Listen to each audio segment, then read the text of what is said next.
A good Sunday morning to you. Dorian continues to be a catastrophic beast moving through the Bahamas, especially the northwest Bahamas. This is now the strongest storm to ever move through the Bahamas, at least as far as we have been able to observe them. Right now, sustained winds at 180 miles per hour.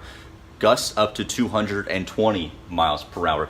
You can see the very, very distinct eye. We kind of lose the cloud structures there as the sun gets more overhead and is reflecting more light. Either way, this thing, the eye wall, is about to move over into the northeastern Bahamas, and it's going to move all the way through these islands. And unfortunately, it's going to be moving through extremely slow. It's going to take about 24 hours for this storm to reach one end to the other, as it's going to actually be slowing down about halfway through.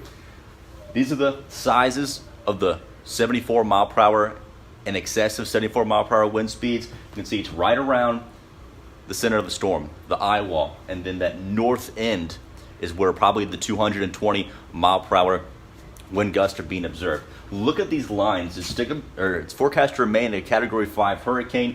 These are all 12-hour forecasts here. Notice how the line's going from being fairly spaced out to very close to one another as it makes this turn. So this is a Category 5 hurricane slowing down and just beating up the Bahamas. This is about the worst case scenario you could possibly get right now. A strengthening Category 5 hurricane.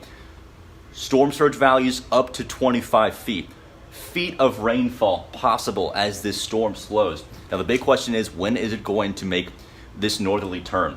There's about 2 or 3 options we have left with this storm system now. It can either make its way inland on Florida, maybe bounce back out and then ride up the coast, maybe run into the coast and then ride up it into Georgia and into the Carolinas, or make the turn right over the Bahamas and not even touch the coast, at least the center, the core of it not touch the coast, but the outer parts of the storm still just rides up and just kind of scrapes the coast. Those are the 3 possible outcomes.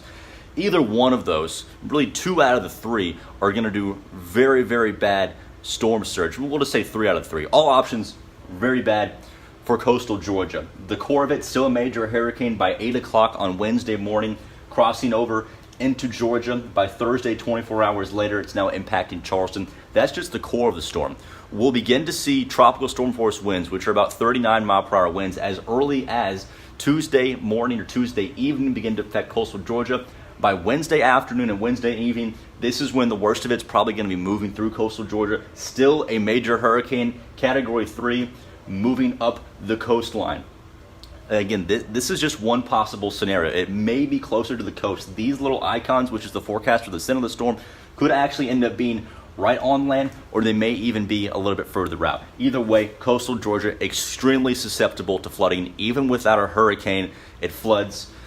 So this is just very, very bad, and I know folks in coastal Georgia have been paying attention to it. Speaking of storm surge, this is our wave forecast. It shows about 40, 50 foot waves. That's out at sea, thankfully, but this gives you an idea that the wind is throwing these waves. It's throwing the water on shore. That's going to be the biggest problem. The wind associated with this and the rain associated with it is not going to be the worst. It's still going to be very dangerous. We're still going to have a major hurricane right next door, but it will have weakened by the time it gets up here. So Jacksonville, Brunswick, Savannah, Tybee Island, prepare for inland flooding. We'll probably begin to see some storm surge watches or warnings, as well as some tropical storm watches or warnings issued for coastal Georgia within the coming days. We'll continue to keep you updated here online, but every 3 to 6 hours on 11alive.com, and of course on air.